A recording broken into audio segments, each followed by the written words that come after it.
ತುಂಬಾ ನ್ಯೂಸೆನ್ಸ್ ಕೆಟ್ಟದಾಗೆ ಈಗ ಅಪ್ಪು ಅವ್ರ ಬಗ್ಗೆ ಅಲ್ಲಿ ಮಾತಾಡ್ತಿದ್ರು. ಸಮಾಜದಲ್ಲಿ ಎಂತ ಗೌರವ ಇರೋ ವ್ಯಕ್ತಿ ಅಲ್ವಾ? ಯಾರಾದ್ರೂ ಒಬ್ಬರಾದ್ರೂ ಮಾತಾಡಿದ್ರ ಅಲ್ಲಿ? ಯಾರಾದ್ರೂ ಮಾತಾಡ್ಬೋದಾಗಿತ್ತಾನೆ ಅಲ್ಲಿ? ಆಮೇಲೆ ತಾಯಿ ಲೆವೆಲ್ ಮಾತಾಡಿದ್ರು ಅವ್ರು. ಯಾರಾದ್ರೂ ಒಬ್ರು ಬ್ರೇನ್ ತೋರ್ಸ್ ಮಾತಾಡಿದ್ರ ಯಾವನ ನೀನು ಅನ್ಎಜುಕೇಟೆಡ್ ಅಂತ ಯಾರೋ ಮಾತಾಡಿದ್ರ? ಯಾರು ಮಾತಾಡ್ಲಿಲ್ಲ.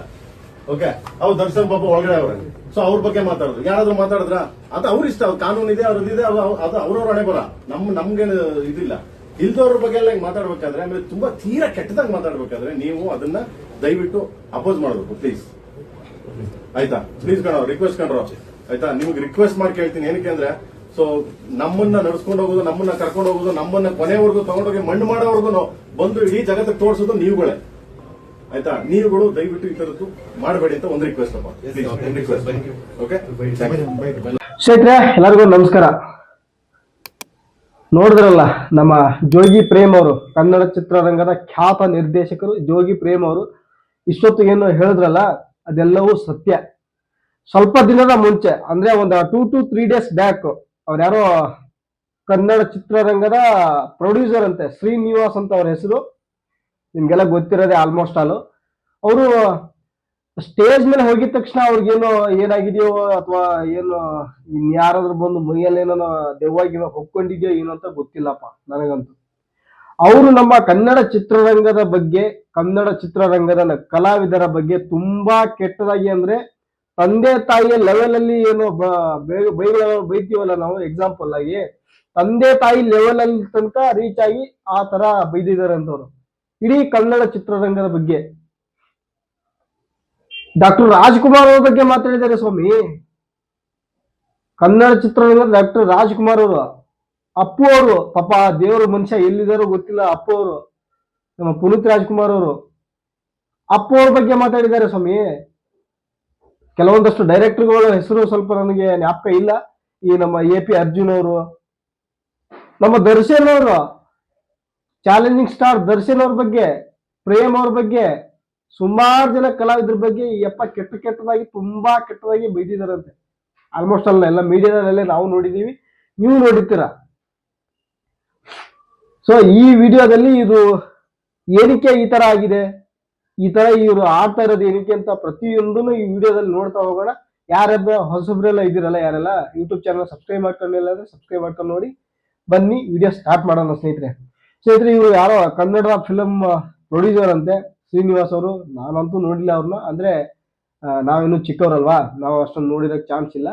ಬಟ್ ಈ ಹಿಂದೆ ಈ ಜೋಗಿ ಪ್ರೇಮ್ ಅವರು, ದರ್ಶನ್ ಅವರು, ನಮ್ಮ ಅಪ್ಪು ಅವರು, ಕೆಲವೊಂದಷ್ಟು ನಮ್ಮ ಧ್ರುವ ಸರ್ಜಾ ಅವರು, ಸುದೀಪ್ ಅವರು, ತುಂಬಾ ಜನ ನೋಡಿರ್ತಾರೆ ಆಲ್ಮೋಸ್ಟ್ ಅಲ್ಲೆಲ್ಲ. ಅವ್ರು ಮಾತಾಡಿದ್ರು ಏನಂತಂದ್ರೆ, ಅಪ್ಪ ಆ ಬೈಗಳು ನಾನು ಹೇಳ್ಬೋದು ಏನೇನು ಬೈದಿದ್ದಾರೆ ಅಂತ, ಬಟ್ ನನಗೆ ಹೇಳಕ್ ಇಷ್ಟ ಇಲ್ಲ ಸ್ನೇಹಿತರೆ. ನಾನು ಕೂಡ ಅವ್ರ ಜೊತೆ ಬೈದಂಗಾಗುತ್ತೆ ಅಂತಂದ್ರಲ್ಲ, ಆ ಪದಗಳನ್ನ ಹೇಳಿದ್ರೆ ನನಗೆ ನಾಚಿಕೆ ಆಗುತ್ತೆ ಸ್ನೇಹಿತರೆ. ನೀವು ನೋಡೋದು ನಿಮ್ಗೆ ಹೆಂಗ್ ಅನ್ಸುತ್ತೆ ದೇವರಾಣೆ ಗೊತ್ತಿಲ್ಲ. ದೊಡ್ಡ ಕಮಿಟಿ ಹಾಕ್ಬಿಡ್ತಾರೆ, ಬೈದೇ ಬಿಡ್ತಾರೆ. ನೀವು ನನಗೆ ಆ ತರ ಏನಪ್ಪಾ ಅವನೇ ಮಾತಾಡಿದೇನೆ ನೀನು ಮಾತಾಡ್ತೀಯ ಅಂತ ಬೈಬೋದು. ಬೇಡ, ಆ ಪದಗಳು ಆಲ್ರೆಡಿ ನೀವೆಲ್ಲ ವಿಡಿಯೋದಲ್ಲೆಲ್ಲ ನೋಡಿರ್ತೀರ, ಅದನ್ನ ಇವಾಗ ತೆಗಿಯೋದ್ ಬೇಡ. ಸೊ ನನ್ಗನ್ಸೋದು ಇಷ್ಟೇ ಸ್ನೇಹಿತರೆ, ಕನ್ನಡ ಚಿತ್ರರಂಗದಲ್ಲಿ ಸಕ್ಸಸ್ ಆಗಿರೋ ಪ್ರೊಡ್ಯೂಸರ್ಗಳು ಇದ್ದಾರೆ, ಹೀರೋಗಳು ಇದ್ದಾರೆ, ಸಕ್ಸಸ್ ಆಗದಿರೋರು ಇದ್ದಾರೆ, ಎಷ್ಟೋ ಫಿಲಮ್ ಮಾಡಿರೋರು ತುಂಬಾ ಜನ ಇದ್ದಾರೆ. ಪ್ರೊಡ್ಯೂಸರ್ಸು ಸಿಗ್ತಾರೆ, ಹೀರೋಗಳು ಸಿಗ್ತಾರೆ. ಸಕ್ಸಸ್ ಸಿಕ್ಕು ಲಾಸ್ಟ್ಗೆ ಅಂದ್ರೆ ನಾವೇನ್ ಹೇಳ್ಬೋದು, ನಿಲ್ಲಾಗಿರೋರು ಇದ್ದಾರೆ. ಸಕ್ಸಸ್ ಸಿಕ್ಕು ಆಮೇಲೆ ನಿಲ್ಲಾಗಿರೋರು ಇದ್ದಾರೆ. ಅದು ಯಾರ ಕೈಯಲ್ಲೂ ಇಲ್ಲ ಸ್ನೇಹಿತರೆ. ಇವಾಗ ನೀವು ಎಕ್ಸಾಂಪಲ್ ಏನೋ 100 ಕೋಟಿ 200 ಕೋಟಿ ಹಾಕಿ ಫಿಲಮ್ ಮಾಡ್ತೀರ, ಆ ಫಿಲಮ್ ನಿಮ್ಗೆ ರೀಚ್ ಆಗುತ್ತೆ ಅಂತ ಅನ್ಕೊಂಡು ನೀವು ಫಿಲಮ್ ಮಾಡಿದ್ರೆ ಅದು ಹೆಂಗಾಗುತ್ತೆ ಏನಾಗುತ್ತೆ ಅಂತ ಗೊತ್ತಿಲ್ಲ. ಇವ್ರೇನೋ ಕೋಟ್ಯಾನ್ಗಟ್ಲೆ ಏನೋ ಹಾಕಿ ಫಿಲಮ್ ಅಂತೂ ಮಾಡಿರಲ್ಲ ಅಂತ ಅನ್ಸುತ್ತೆ ನಂಗೆ, ಶ್ರೀನಿವಾಸ್ ಅವರು. ಬಟ್ ಅವ್ರು ಹೇಳಿರೋ ಪ್ರಕಾರ 100 ಕೋಟಿ 200 ಕೋಟಿ ಎಲ್ಲ ಬಜೆಟ್ ಹಾಕಿ ಎಂತೆಂಥವ್ರಿಗೆಲ್ಲ ಸಿನಿಮಾ ಮಾಡಿದೀನಿ, ಹೆಂಗೆಲ್ಲ ಬೈದಿದ್ದಾರೆ. ಯಪ್ಪ ನನಗಂತೂ ಯಪ್ಪಗೆ ಏನು ಕುಡ್ಕೊಂಡು ಏನಾದ್ರು ಬಂದಿದ್ರ ಅಂತ ಅನ್ಸದೆ ಸ್ನೇಹಿತರೆ. ಸ್ಟೇಜ್ ಮೇಲೆ ಸ್ನೇಹಿತರೆ ಬಂದಾಗ ಫಸ್ಟ್ ಆಫ್ ಆಲ್ ಕೈಯಲ್ಲಿ ಏನು ಮೈಕ್ ಕೊಡ್ತಾರಲ್ಲ, ಅವ್ರಿಗೆ ಏನಾದ್ರೂ ಕೆಟ್ಟದಾಗಿ ಬೈಬೇಕು ಅಂತ ಅನ್ಸಿದ್ರೆ ಅದಕ್ಕೊಂದು ಬೇರೆ ವೇ ಇದೆ. ಆ ತರ ಬೈದಂಗೂ ಇರಬೇಕು, ಪ್ಲಸ್ ಬೈದಂಗೂ ಆಗಿರ್ಬಾರ್ದು. ಇವರು ಸಿಕ್ಕಿದ್ದೆ ಚಾನ್ಸ್ ಅಂತ ತಂದೆ ತಾಯಿ ತನಕ ಎಲ್ಲ ಲೆವೆಲ್ ಎತ್ತಿ ಬೈದಿದ್ದಾರೆ ಇವರು ಶ್ರೀನಿವಾಸ್ ಅವರು. ಅದೇ ಕಾರಣಕ್ಕೋಸ್ಕರ ಇವತ್ತು ಫಿಲಂ ಚೇಂಬರ್ ಅಲ್ಲಿ ಜೋಗಿ ಪ್ರೇಮ್ ಅವರು ಕಂಪ್ಲೇಂಟ್ ಅನ್ನ ಕೊಟ್ಟಿದ್ದಾರೆ ಸ್ನೇಹಿತರೆ. ಏನು ಫಿಲಂ ಚೇಂಬರ್ ಅಧ್ಯಕ್ಷ ಇದಾರಲ್ಲ ಜೈಮಾಲಿನಿ ಅಂತ, ಅವ್ರಿಗೆ ಹೋಗಿ ಭೇಟಿಯಾಗಿ ಖುದ್ದಾಗಿ ಭೇಟಿಯಾಗಿ ಕಂಪ್ಲೇಂಟ್ ಅನ್ನ ಕೊಟ್ಟಿದ್ದಾರೆ ಸ್ನೇಹಿತರೆ. ಅವರು ಪರ್ಸನಲಿ ಹೊರಗಡೆ ಕೂಡ FIR ಕೂಡ ದಾಖಲೆ ಮಾಡಿದ್ದಾರೆ ಅಂತ ಅಪ್ಡೇಟ್ ಬರ್ತಾ ಇದೆ. ನಮ್ ಕನ್ನಡ ಚಿತ್ರರಂಗಕ್ಕೆ ಏನಾಗಿದೆ ಅಂತಾನೆ ಗೊತ್ತಾಗ್ತಿಲ್ಲ ಸ್ವಾಮಿ. ಈ ಕೆಲವೊಂದಷ್ಟು ವರ್ಷಗಳ ಹಿಂದೆ ಯಾವಾಗ ನಮ್ಮ ಅಪ್ಪು ಸರ್ ಅವರು ತೀರ್ಕೊಂಡ್ರಲ್ಲ, ಅವಾಗಿಂದನೂ ಒಂದಲ್ಲ ಒಂದು ಏನಾಗ್ತಿದೆ ಗೊತ್ತಿಲ್ಲ, ಒಂದಲ್ಲ ಒಂದು ಅಡಕಸ್ತಂತಾನೆ ಇದೆ ಸ್ನೇಹಿತರೆ. ಪಾಪ ಅಪ್ಪು ಸರ್ ಇದ್ರೆ ವರ್ಷಕ್ಕೆ 1-2-3 ಫಿಲಮ್ ಮಾಡಿ ಏನೇನೋ ಆಗ್ತಿರೋದು. ಪಾಪ ಅವರು ಇಲ್ಲ, ಅಪ್ಪು ಅವರು ಅವ್ರು ಪಾಪ ಎಲ್ಲಿದ್ದಾರೆ, ಏನು ಸ್ವರ್ಗದಲ್ಲಿ ಇದಾರೋ ಎಲ್ಲಿದಾರೋ ಗೊತ್ತಿಲ್ಲ ನಮಗೆ. ಆ ಅಪ್ಪು ಅವ್ರ ಬಗ್ಗೆ ಮಾತಾಡಿದಾರೆ ಸ್ವಾಮಿ ಅವರು. ಎಷ್ಟು ಬೇಜಾರಾಗ್ಬೇಡ ಕನ್ನಡ ಪ್ರೇಕ್ಷಕರಿಗೆ, ಕನ್ನಡ ಕಲಾಭಿಮಾನಿಗಳಿಗೆ. ಆ ದರ್ಶನ್ ಅವ್ರು ಒಳಗಡೆ ಇದ್ದಾರೆ, ಜೈಲಲ್ಲಿ ಇದ್ದಾರೆ. ಆ ದರ್ಶನ್ ಅವ್ರ ಬಗ್ಗೆ ಮಾತಾಡಿದ್ದಾರೆ. ಅವ್ರು ಹೊರಗಡೆ ಇದ್ದಾಗ ಯಾರು ತುಟಿ ಪೆಟ್ಟಕನಲ್ಲ. ಅವ್ರೆಲ್ಲೋ ಕಣ್ಣಿ ಕಾಣ್ದಂಗೆ ಆಚೆ ಏನೇನೋ ಇದ್ರೆ ಎಕ್ಸಾಂಪಲ್ ಒಳಗಡೆನೇ ಇದ್ದಾರೆ. ಅವ್ರ ಬಗ್ಗೆ ಹೆಂಗೆಲ್ಲೋ ಮಾತಾಡೋದು. ಯಾಕೆ ಬೇಕು ಸ್ವಾಮಿ ಇದೆಲ್ಲ ನಿಮ್ಗೆ? ಶ್ರೀನಿವಾಸ್ ಅವ್ರೆ, ನಿಮಗ್ ಬುದ್ಧಿ ಅಷ್ಟು ನಾನ್ ದೊಡ್ಡ ವ್ಯಕ್ತಿ ಅಂತೂ ಅಲ್ಲ. ನಾನು ಕಲಾ ಪ್ರೇಕ್ಷಕನಾಗಿ ನಿಮ್ಮ ಒಂದಷ್ಟು ಸಲಹೆಗಳ ಕೂಡ ಎಲಿಜಿಬಿಲಿಟಿ ಅಂತೂ ನನಗೆ ಇದೆ ಅಂತ ಅನ್ಕೋತೀನಿ ನಿಮ್ಗೆ. ಅದೇ ನೀವೆಲ್ಲೋ ನಾವೆಲ್ಲೋ ಅದು ಬೇಡ. ನಿಮ್ ಬುದ್ಧಿ ಹೇಳೋ ಅಷ್ಟೊಂದು ನಾನು ದೊಡ್ಡವಂತೂ ಅಲ್ಲ. ಯಾಕಂದ್ರೆ ನಿಮ್ಮ ಮೊಮ್ಮಗನ ವಯಸ್ಸಿರ್ಬೇಕು ಅಂತ ಅನ್ಕೋತೀನಿ ನನಗೆ. ಬಟ್ ನಾನೊಬ್ಬ ಕನ್ನಡದ ಕಲಾ ಪ್ರೇಕ್ಷಕನಾಗಿ ನಿಮ್ಮ ಒಂದಷ್ಟು ಸಲಹೆಗಳ ಕೊಡುವಂತ ಒಂದು ಎಲಿಜಿಬಿಲಿಟಿ ಇದೆ ಅಂತ ಅನ್ಕೊಂಡಿದ್ದೀನಿ ಸ್ನೇಹಿತರೆ. ಅಪ್ಪು ಅವ್ರ ಬಗ್ಗೆ ಮಾತಾಡೋದು, ದರ್ಶನ್ ಸರ್ ಅವ್ರ ಬಗ್ಗೆ ಮಾತಾಡೋದು, ಸುದೀಪ್ ಸರ್ ಬಗ್ಗೆ ಮಾತಾಡೋದು, ನಮ್ ಧ್ರುವ ಸರ್ಜಾ ಅವ್ರ ಬಗ್ಗೆ ಮಾತಾಡೋದು, ಡೈರೆಕ್ಟರ್ ಪ್ರೇಮ್ ಬಗ್ಗೆ ಮಾತಾಡಿದ್ರು, ಅವರು ಇನ್ನೊಬ್ರು ಡೈರೆಕ್ಟರ್ AP ಅರ್ಜುನ್ ಅವ್ರ ಬಗ್ಗೆ ಮಾತಾಡಿದ್ದಾರೆ. ಒಂದ್ ಮಾತು ಹೇಳ್ತೀನಿ ಕೇಳಿ ಸ್ನೇಹಿತರೆ, ಶ್ರೀನಿವಾಸ್ ಅವರೇ, ಎಲ್ಲಾರು ಯಾಕೆ ಸೈಲೆಂಟ್ ಆಗಿ ಕೂತಿದ್ದಾರೆ ಅಂತಂದ್ರೆ ಅದು ಯಾರು ಕೈಲಿ ಆಗ್ದಿರೋರು ಅಂತಲ್ಲ. ನಿಮ್ಮಂತ ಎಷ್ಟೋ ಜನ ಬಂದೋಗ್ಬಿಟ್ಟಿದ್ದಾರೆ. ಫಿಲಂ ಮಾಡಿದ್ದೀರಾ, ಪ್ರೊಡ್ಯೂಸ್ ಮಾಡಿದಾರ, ಅವಾಗಿಲ್ದಿರೋದು ಈಗೇನು ತೋರಿಸ್ತೀರಾ? ಎಷ್ಟೋ ಜನ ಪ್ರೊಡ್ಯೂಸರ್ ಬಂದು ಸಕ್ಸಸ್ ಸಿಕ್ಕಿ ಎಲ್ಲ ಮಾಡಿದ್ದು, ಕೆಲವೊಂದಷ್ಟು ಪ್ರೊಡ್ಯೂಸರ್ಗಳು ದುಡ್ಡು ಕಳ್ಕೊಂಡಿರೋರು ಇದ್ದಾರೆ, ಕೆಲವೊಬ್ರು ಸಕ್ಸಸ್ ಸಿಕ್ಕಿ ದುಡ್ಡು ಮಾಡಿರೋರು ಇದ್ದಾರೆ. ದುಡ್ಡು ಸಿಕ್ಕಿದ ತಕ್ಷಣ ನಾನು ಸಕ್ಸಸ್ ಆಗ್ಬಿಟ್ಟೆ ಅಂತ ಹಿಗ್ಗಿರೋರು ಇದ್ದಾರೆ. ದುಡ್ಡಿಲ್ಲ ಅಂದಿದ ತಕ್ಷಣ, ದುಡ್ಡೆಲ್ಲ ಕಳ್ಕೊಂಡಿದ ತಕ್ಷಣ ಕೆಲವೊಬ್ರು ಸಕ್ಸಸ್ ಆಗದೆ ಹೊರಗೆ ಹೋಗಿದವರು, ಫಿಲಂ ಮಾಡದೇ ಇರೋರು ಕೆಲವೊಂದಷ್ಟು ಪ್ರೊಡ್ಯೂಸರ್ಗಳು ಇದ್ದಾರೆ, ಬೇಜಾನ್ ಜನ. ಬಟ್ ನಿಮ್ ತರ ಈ ತರ ಕೆಟ್ಟದಾಗಿ ಬೈದು, ತಂದೆ ತಾಯಿ ಲೆವೆಲ್ಗೆಲ್ಲ ಬೈದು, ಅಂತ ಮಗ ಇಂಥ ಮಗ, ಈ ತರ ಪ್ರೊಡ್ಯೂಸರ್ಗಳು ಯಾರು ನೋಡಿಲ್ಲಪ್ಪ. ಅಂದ್ರೆ ಎಸ್ಪೆಷಲಿ ನನಗೆ ಮೆಚುರಿಟಿ ಬಂದಾಗಿಂದ ನಾನು ನೋಡಿರೋ ರೇಂಜಿಗೆ ಕೆಲವೊಂದಷ್ಟು ಪ್ರೊಡ್ಯೂಸರ್ಗಳ ಹೆಸರು ನನಗೂ ಜ್ಞಾಪಕ ಇದೆ. ಹೆಸರೇನು ಹೇಳಬೇಡ, ಆಲೋಚನೆ ಎಲ್ಲ ನಿಮಗೂ ಗೊತ್ತಿರುತ್ತೆ. ಬಟ್ ಈ ಬೈಯೋದ್ರಿಂದ ಏನ್ ಸಿಗುತ್ತೆ ಸರ್? ಶ್ರೀನಿವಾಸ್ ಸರ್ ಅವ್ರೆ, ನಿಮ್ಗೆ ಸರ್ ಅಂತಾನೆ ಕರಿತೀನಿ ನಾನು. ಯಾಕಂದ್ರೆ ನಿಮ್ಮ ವಯಸ್ಸು ಬೇರೆ, ನನ್ನ ವಯಸ್ಸೇ ಬೇರೆ. ಯಾಕಂದ್ರೆ ನೀವು ಹಿರಿಯರು, ನಿಮ್ಗೆ ಸ್ವಲ್ಪ ಮರ್ಯಾದೆ ಕೊಡಬೇಕು. ನೀವು ಪ್ರೊಡ್ಯೂಸರ್ ಅಂತ ಅಲ್ಲ, ಪ್ರೊಡ್ಯೂಸರ್ ಅಂತ ಮರ್ಯಾದೆ ಅಲ್ಲ, ಸ್ವಲ್ಪ ಹಿರಿಯರು ನೀವು, ನಮ್ಗಿಂತ ಸ್ವಲ್ಪ ದೊಡ್ಡವ್ರು ನೀವು. ಸ್ವಲ್ಪ ಅಂದ್ರೆ 30-40 ವರ್ಷ ದೊಡ್ಡವರು ಇರ್ತೀರಾ, ನಮಗೆ ಇವಾಗೇನು ಒಂದು 20-28 ವಯಸ್ಸು ಅಷ್ಟೇ. ಅದಕ್ಕೋಸ್ಕರ ಮರ್ಯಾದೆ ಕೊಟ್ಟು ಹೇಳ್ತಾ ಇದ್ದೀನಿ ನಿಮ್ಗೆ.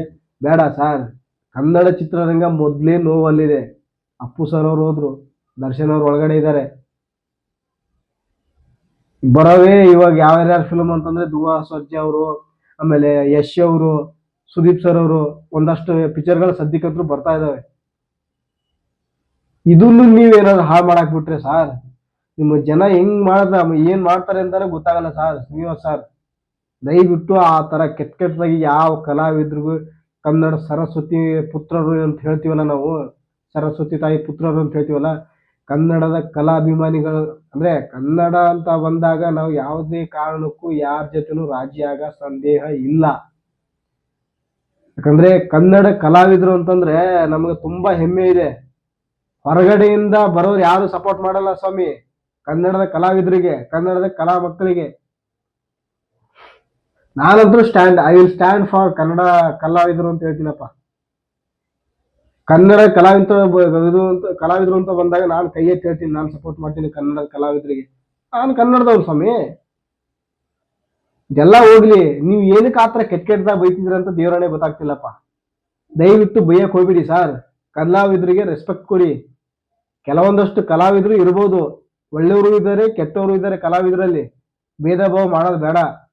ಎಲ್ಲರೂ ನಮ್ಮವರೇ. ಕೆಲವೊಂದಷ್ಟು ಸಿಚುವೇಶನ್ ತಕ್ಕಾಗಿ ತಪ್ಪಾಗಿರುತ್ತೆ, ಕೆಲವೊಂದು ಅನ್ ಸಿಚುವೇಶನ್ಗೆ ಇದಾಗಿ ಸಮಥಿಂಗ್ ಆಗಿರುತ್ತೆ. ಏನಾದರೂ ಅನ್ಕೊಳ್ಳಿ, ಪರವಾಗಿಲ್ಲ.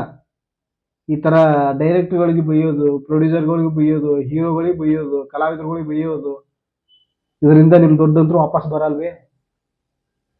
ನಿಮ್ಗೆ ಸ್ಟೇಜ್ ಮೇಲೆ ನಿಂತಾಗ ಮೈಕ್ ಇಂದ ಕೆಟ್ಟದಾಗಿ ಬೈತಾ ಇರ್ತಾರಲ್ಲ, ಅಂತ ಮಕ್ಕಳು ಇಂಥ ಮಕ್ಕಳು ಅವನು ಇವನು ಅಂತ, ಆ ಮಟ್ಟಕ್ಕೆ ಆ ತಕ್ಷಣಕ್ಕೆ ಆ ಸಿಚುವೇಶನ್ ತಕ್ಕಂಗೆ ನಿಮ್ಗೆ ಸ್ವಲ್ಪ ಅಂದ್ರೆ ಗೂಸ್ ಬಂಪ್ಸ್ ಬರ್ಬೋದು. ಓ, ನಾನು ಎಲ್ಲಾರನ್ನೂ ಬೈದ್ಬಿಟ್ಟೆ, ಸ್ವಲ್ಪ ಖುಷಿನೂ ಆಗ್ಬೋದು ನೀವು. ಆ ಮಾತನ್ನ ಕೇಳಿಸ್ಕೊಂಡಿರ್ತಕ್ಕಂಥ ಕಲಾವಿದರಾಗ್ಲಿ, ಡೈರೆಕ್ಟರ್ಗಳಾಗ್ಲಿ, ಪ್ರೊಡ್ಯೂಸರ್ಗಳಾಗ್ಲಿ, ಅಥವಾ ಕನ್ನಡದ ಕಲಾಭಿಮಾನಿಗಳಾಗ್ಲಿ, ಅವ್ರಿಗೆ ಎಷ್ಟು ಕೋಪ ಬರುತ್ತೆ ಅಂತಂದ್ರೆ, ಅಂದ್ರೆ ಅವರವರ ಕಲಾವಿದರ ಅವರವರ ಫ್ಯಾನ್ ಬೇಸ್ ಇದೆ ಕನ್ನಡ ಚಿತ್ರರಂಗದಲ್ಲಿ. Especially Sudeep sir, Darshan sir, Appu sir, Dhruva Sarja ಅವರು, ಯಶ್ ಅವರು, ಆ ಕಲಾಭಿಮಾನಿ ಅವರವರ ಕಲಾಭಿಮಾನಿಗಳ ಅಭಿಮಾನಿಗಳು ಏನಕ್ಕೆ ಸುಮ್ಮನೆ ಇರ್ತಾರ ಅಂತಂದ್ರೆ, ಯೋಚನೆ ಮಾಡ್ರಿ. ದಯವಿಟ್ಟು ಯಾರು ಯಾರನ್ನ ಎದುರಾಕೊಳ್ಳೋಕೆ ಹೋಗ್ಬೇಡಿ, ಇದು ನನ್ನ ಮನವಿ. ಇನ್ನೊಂದ್ಸತಿ ಸ್ವಲ್ಪ ಮಾತಾಡ್ಬೇಕಾದ್ರೆ ಇನ್ನೊಬ್ಬರ ಬಗ್ಗೆ ದಯವಿಟ್ಟು ಒಂಚೂರು ಯೋಚನೆ ಮಾಡಿ ಮಾತಾಡಿ ಸರ್. ಎಲ್ಲಾ ಕನ್ನಡದ ಕಲಾವಿದರ ಕಲಾಭಿಮಾನಿಗಳಿಗೆ ತುಂಬಾ ನೋವುಂಟು ಮಾಡಿದೆ ನಿಮ್ಮ ಮಾತಿಂದ. ದಯವಿಟ್ಟು ಆ ರೀತಿ ಮಾಡಕ್ ಹೋಗ್ಬೇಡಿ ಸರ್, ಇದು ಮನವಿ ನಿಮಗೆ. ಏನ್ ಮಾತಾಡ್ಬೇಕು ಅಂತ ನಿಜವಾಗ್ಲೂ ಗೊತ್ತಾಗ್ತಿಲ್ಲಪ್ಪ. ಅಪ್ಪು ಸರ್ ಬಗ್ಗೆ ಮಾತಾಡೋಂಥದ್ದು ಏನೈತಿ ಸರ್? ಅವ್ರು ಇಲ್ಲ ಪ್ರೆಸೆಂಟ್ ಅಲ್ಲಿ, ಅದನ್ನು ಹೇಳ್ತೀರ ನೀವು. ನನ್ಗೆ ಯಾರು ಕೆಣಕಿದಾರೋ ಅವರೆಲ್ಲ ಸತ್ತೋಗ್ಬಿಟ್ಟಿದ್ದಾರೆ, ಜೀವಂತನೇ ಇಲ್ಲ, ಇದೆಲ್ಲ ಬೇಡ ಸರ್. ತುಂಬಾ ಜನ ಕಲಾವಿದರಿದ್ದಾರೆ ದಿವಂಗತರಾದವರು.